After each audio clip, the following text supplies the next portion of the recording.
अब इसके है 4 methods repertorization, there are the 4 method of the repertorization. तो यहाँ पर ये मेथड जो है उसे ऑथर्स के नाम दिए। फर्स्ट बोनी हुसैन मेथड, तो अनुसार क्या था, वो क्या कर रहे थे, उनके रेपर्टरी में अगर केस आया तो केस में सबसे ज़्यादा इंपॉर्टेंस किसको दे रहे थे, physical symptoms, few complete symptoms, और फॉलोइंग द ग्रैंड जनरलाइजेशन में presence of the concomitant but generals में भी lack of English.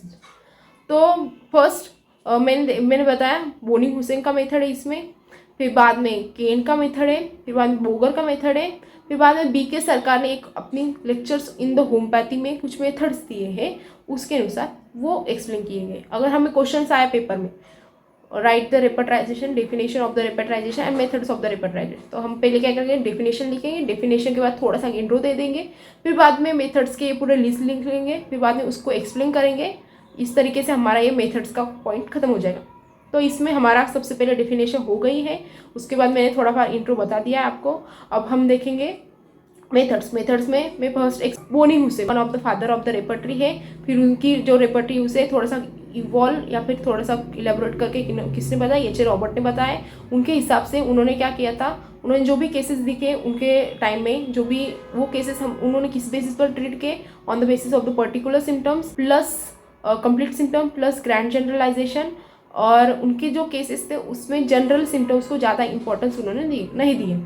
So particular symptoms क्या रहते, पर्टिकुलर ऑर्गन से रिलेटेड रहते। फिर बाद में कंप्लीट सिम्टम्स क्या रहते, ऐसे सिम्टम्स जिसमें सेंसेशन, लोकेशन, मॉडलिटीज और कॉन्कोमिटेंट से, मतलब एक सिम्टम्स उसमें ये 4 पॉइंट्स पड़ते। और मतलब एक पर्सन को चेस्ट पेन हो रहा है तो उसका पेन किस तरीके से है, सेंसेशन, फिर बाद में लोकेशन कहाँ पर हो रहा है, फिर बाद में मॉडलिटीज कब बढ़ रहा है कब कम हो रहा है, फिर बाद में हम देखेंगे कॉन्कोमिटेंट, मतलब उसके साथ और कोई ऐसा सिम्टम्स होगा जिसका इस सिम्टम से कोई रिलेशन नहीं है, उसे हम कॉन्कोमिटेंट सिम्टम्स बोलते हैं। ये 4 अगर बातें एक सिम्टम्स में बता सकते हैं तो उसे कंप्लीट सिम्टम बोलते हैं। मतलब उन्हें पर्टिकुलर सिम्टम्स और कंप्लीट सिम्टम्स दोनों को ज़्यादा प्रायोरिटी दी है, समझा, ठीक है। तो और ये जो बोनी हुसैन थे वो जनरल सिम्टम्स को नहीं मानते थे। जनरल सिम्टम्स मतलब वो पर्सन को एज अ होल दिखाते, जैसे कि थर्स्ट, स्लीप वगैरह, ये फिजिकल जनरल्स बोल दिए मैंने। मेंटल जनरल्स में हम बोल सकते हैं टेंशन वगैरह वगैरह, ठीक है, समझा। ये हुआ बोनी हुसैन का मेथड। तो सेकंड नंबर की मेथड है केन की मेथड। तो केन के मेथड में उन्होंने क्या, आज के इस ईरा में सबसे ज़्यादा केन की रेपर्टरी मोस्टली यूज़ करते हैं। तो केन के अनुसार क्या था, उनके जो केसेस है उसमें वो ज़्यादा जनरल प्लस कैरेक्टरिस्टिक पर्टिकुलर को ज़्यादा ये दे रहे थे, मतलब ज़्यादा इंपॉर्टेंस दे रहे थे। जनरल्स में दोनों भी थे, physical general and mental generals. मैंने बोल दिया generals means as a whole person को रिप्रेजेंट करता है।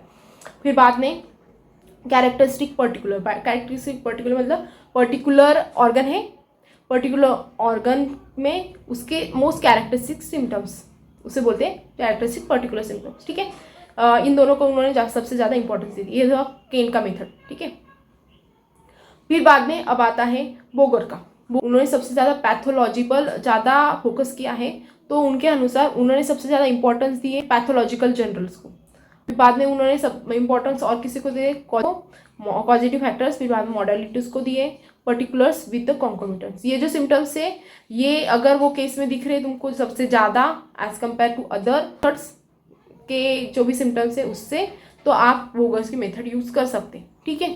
फिर बाद में 4th नंबर का मेथड आता है क्लिनिकल मेथड। क्लिनिकल मेथड ये कोई स्पेशल पर्टिकुलर किसी ऑथर का नहीं है। इसमें क्या बोला हुआ है उन्होंने, common symptoms of the disease. Common symptoms से मतलब क्या रहता, जैसे एक आधा पर्सन को डायरिया है तो उसमें जो सिम्टम्स है, ऐसे सिम्टम्स रहते हैं वो सारे पेशेंट में दिखते, सारे डायरिया के पेशेंट में दिखते हैं, उसे हम कॉमन सिम्टम्स होते हैं। जैसे एक आधा पर्सन को माइग्रेन में ऐसे कुछ सिम्टम्स रहते हैं वो सारे माइग्रेन के पेशेंट में दिखते हैं, तो उसे हम क्या बोलते हैं, कॉमन सिम्टम्स होते हैं। ये है कॉमन सिम्टम्स, समझा, common symptoms of that particular disease, समझा। तो क्लिनिकल इसमें क्या रहता, it is follow the case which represent with the more common symptoms of the disease और द डिसीज। फिर माने नेम ऑफ द डिसीज और the clinical rubrics along with the few common symptoms of the disease only available to the physician. मतलब disease का name समझाए वो person को क्या हो सकता है वो डिसीज, और कोई क्लिनिकल रूब्रिक्स हो गए फिजिशियन के पास, प्लस उसमें फ्यू कॉमन सिम्टम्स रहेंगे। इस केस ऐसे जो केसेस फिजिशियन के पास अवेलेबल रहते हैं वहाँ पर ये क्लिनिकल मेथड यूज की जा सकती है, ठीक है। और क्या रहता, lack of the general symptoms lack रहते, प्लस अनकॉमन सिम्टम्स प्रेजेंट नहीं रहते। अनकॉमन सिम्टम्स मतलब क्या, डायरिया है, इस पर्सन को भी, उस पर्सन को भी, उस पर्सन को भी, उनमें सारे बहुत सारे सिम्टम्स रहते हैं, वो कॉमन रहते हैं। पर किसी किसी को डायरिया में प्यास लगती, किसी किसी को डायरिया में प्यास नहीं लगती, किसी को डायरिया में बहुत खाने का मन करता। अब ये जो सिम्टम्स मैंने बोले लास्ट में, खाने का मन करता, किसी को प्यास लगती, किसी को नहीं लगती, ये अनकॉमन सिम्टम्स हो गए, समझा?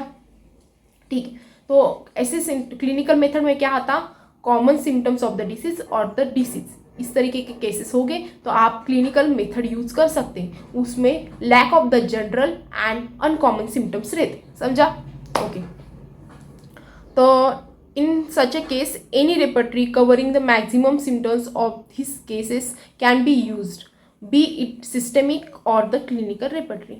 ठीक है, फिर बाद में डॉक्टर बी के सरकार in his lecture in the homeopathy book, उन्होंने कुछ उनके हिसाब से has describe the methods which is working out in the cases. तो उन्होंने उनके बुक में दिए गए कुछ ऐसे मेथड्स जो मतलब नॉर्मल केसेस में वर्कआउट होते हैं।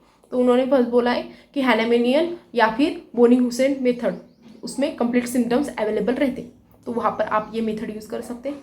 फिर बाद में केंट में general particular are available, general mental general और फिजिकल जनरल, ये दोनों भी अवेलेबल रहते, प्लस पर्टिकुलर अवेलेबल रहते, वहाँ पर आप केंट की मेथड यूज़ कर सकते हैं। फिर बाद में उन्होंने बोला थर्ड मेथड, जहाँ पर सिर्फ मेंटल लैक रहते स्टार्टिंग को, फिर बाद में with the physical general and then particular. ठीक है, फिर बाद में फोर्थ मेथड उन्होंने बोला है, फोर्थ मेथड है is the method in which the striking peculiar symptoms of the selection of the remedies करते, स्ट्राइकिंग पेक्यूलर सिम्टम्स के बेसिस पर। फिर बाद में रेमेडीज को हम डिफ्रेंशिएट करते और विद द अदर सिम्टम्स, और जो हमें इंपॉर्टेंट है वो यूज़ करते।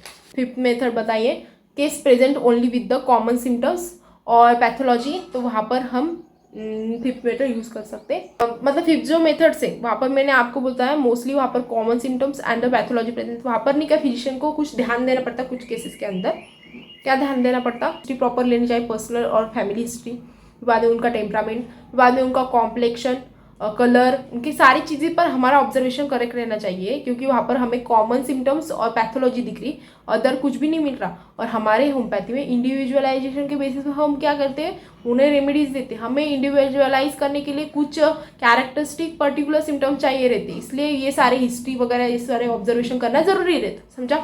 ठीक है, ठीक है, यहाँ पर मैंने आपको फिफ्थ मेथड भी बता दी।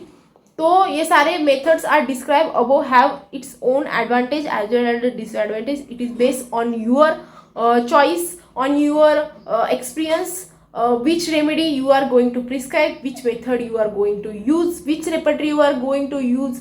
On the basis of that you will use the method, and on the basis of that you will select the medicine, and after the selection of that medicine you will give any of this particular medicine in which you use your brain, in which you use your presence of mind plus reference of the materia medica, then you will give that medicine।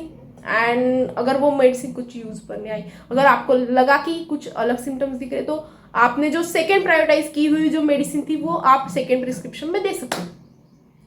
ये है पूरे methods. सो ये था मेरा पूरा explanation. तो इसमें हमने क्या क्या देखा, इसमें हमने देखा first definition of the repertorization, logical elimination from broad symptoms towards the narrow down, फिर बाद में सिलेक्शन ऑफ द मेडिसिन, उनमें भी पर्टिकुलर मेडिसिन, फिर बाद में by the reference of the materia medica you will give the prescribe that medicine to the patient, prescribe that remedy to the patient.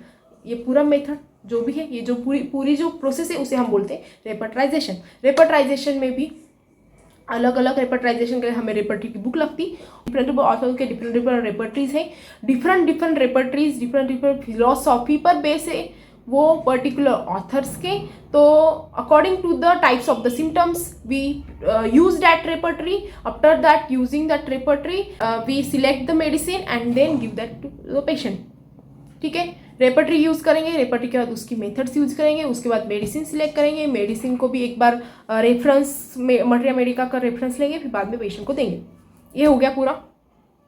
हमने उसके बाद देखे मेथड्स में हमने देखा बोनी हुसैन, केंट, बोगर, फिर बाद में क्लिनिकल, फिर बाद में बी के सरकार के बुक के अनुसार बोनी हुसैन ने क्या किया, ग्रैंड जनरलाइजेशन, फिर बाद में उन्होंने बोला है पर्टिकुलर सिम्टम्स, फिर बाद में उन्होंने बोला है कंप्लीट और कॉन्कॉमिटेंट सिम्टम्स। ठीक है, केंट ने मेंटल सिम्टम्स और जनरल सिम्टम्स को ज़्यादा प्रायोरिटी दी है, कैरेक्टरिस्टिक पर्टिकुलर पर प्रायोरिटी दिया है। बोगर ने पैथोलॉजिकल जनरल को प्रायोरिटी दी है, कॉन्कॉमिटेंट को प्रायोरिटी दी है। क्लिनिकल्स में lack of the general symptoms with uncommon symptoms and complete symptom present रहते हैं पर्टिकुलर डिसीज के। फिर बाद में बीके सरकार ने वही मेथड्स एक बार उनके बुक में फर्स्ट बोनी हुसैन और हैनमेनियन की मेथड यूज़ किए, वो सेम ही है। फिर बाद में केंट की बताई, फिर बाद में उन्होंने बोगर्स की वगैरह, ऐसे हर एक मेथड को उन्होंने एक बार एक्सप्लेन किया।